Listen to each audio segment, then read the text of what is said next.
नमस्कार, इसके India TV में आप सभी का स्वागत है और मैं हूं आपके साथ भारती लोधी। आइए बढ़ते हैं खबरों की ओर। सोशल मीडिया पर रहस्यमय पोस्ट को लेकर भाजपा की सिलीगुड़ी जिला कमेटी में भारी तनाव फैल गया है। विधायक शंकर घोष और भाजपा उपाध्यक्ष दीपांकर अरोड़ा को लेकर लगातार नकारात्मक पोस्ट किए जा रहे हैं, जिनमें उन पर अपराध और सेक्स रैकेट के आरोप लगाए गए हैं। स्वर्णाली नाम की महिला, जो खुद को भी भाजपा आईटी सेल सदस्य बताती है, ने सोशल मीडिया पर इन दोनों नेताओं के खिलाफ आरोप लगाए हैं। इन पोस्ट में महिला ने शंकर घोष की करीबी मौसमी का भी जिक्र किया है, जिसे सेक्स रैकेट चलाने का आरोप है। दोनों नेताओं ने साइबर क्राइम पुलिस में शिकायत दर्ज कराई है और कानूनी कार्रवाई की चेतावनी दी है। मामला अब राजनीतिक और कानूनी जंग में बदल चुका है, जहां पुलिस और अदालत का सहारा लिया जाएगा। মোটামুটি আমার আপনাদের কাছে সাবমিশন ছিল। এবার আপনারা আপনাদের মন মতো যে কোনো প্রশ্ন বলছি ভাই, তুমি বললে যে এই মহিলা বিজেপি কেউ না আইটি সেলের, অথচ ইনি মানে কোনো এক সময় একাধিক বিধায়ককে ফোন করেছিলেন বা দেখা করেছিলেন, যেভাবে তোমার সঙ্গে দেখা করেছিলেন, এবং তারা এই গ্রুপে যুক্ত হয়েছিল এবং প্রশিক্ষণও নিয়েছিলেন। এটা তো বিজেপির জন্য বড় থ্রেট। একদম আপনার সাথে আমি সহমত। এবং আগামী এই ঘটনাটা কবে নাগাদ হয়? হ্যাঁ, মনে হয় 2022 সালে। সেই সঙ্গে আপনারা বিজেপির বিধায়ক না জেনে বুঝে আপনারা গ্রুপে অ্যাড হয়ে গেলেন।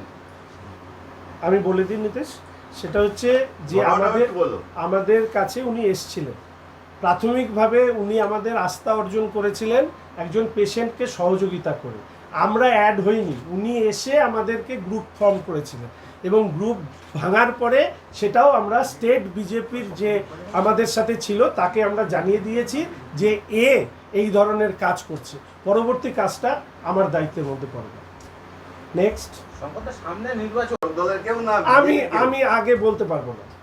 আমি জানি যে আমি যেহেতু প্রতিবাদ করার জন্য যে কোনো জায়গায় যে কোনো স্তরে যেটা আমার পছন্দ হয় না আমি বলি, কিন্তু আমি কোনোদিন কারো ব্যক্তিগত বিষয় নিয়ে বিধানসভার অভ্যন্তরে যে কোনো শাসক দলের বিধায়ককে জিজ্ঞেস করে দেখবেন যে আমি কোনোদিন ব্যক্তিগত কাউকে কোনো সময় কোনো ধরনের কটু শব্দ পর্যন্ত ব্যবহার করি না। ফলে সেই জায়গায় দাঁড়িয়ে কোথার থেকে হয়েছে, কেন হয়েছে, তার জন্য পুলিশ আছে, তদন্তকারী সংস্থা আছে, তারা করবে। আজকে যেহেতু আমি এসছি, নিজে উপস্থিত থেকে এই এফআইআরটা আমি করব বলে ইতিমধ্যে এফআইআর ড্রাফটিং করতে দেওয়া হয়েছে। আমি প্রাথমিকভাবে চাইব যে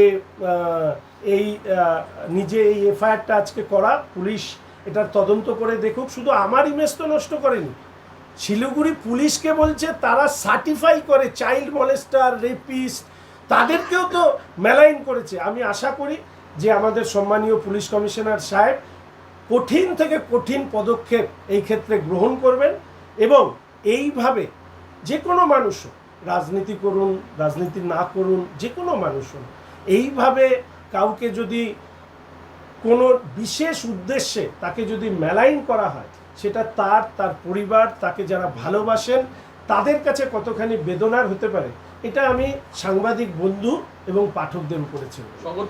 ব্যক্তিগতভাবে বলছি, এত বছর ধরে তো রাজনীতি করছো, তারপরও এতদিন পরে এসে এই যে কেচ্ছা, মানে তোমাকে ব্যক্তিগতভাবে কাদের, মানে কারা করতে পারে, এর মধ্যে কারা জড়িত থাকতে পারে? আমি তো চাই যে সংবাদ মাধ্যমে এই খবর প্রকাশ হয়েছে শিলিগুড়িতে সেই গুডউইলকে নষ্ট করার জন্য কি এই ধরনের প্রোপাগান্ডা চালানো হচ্ছে?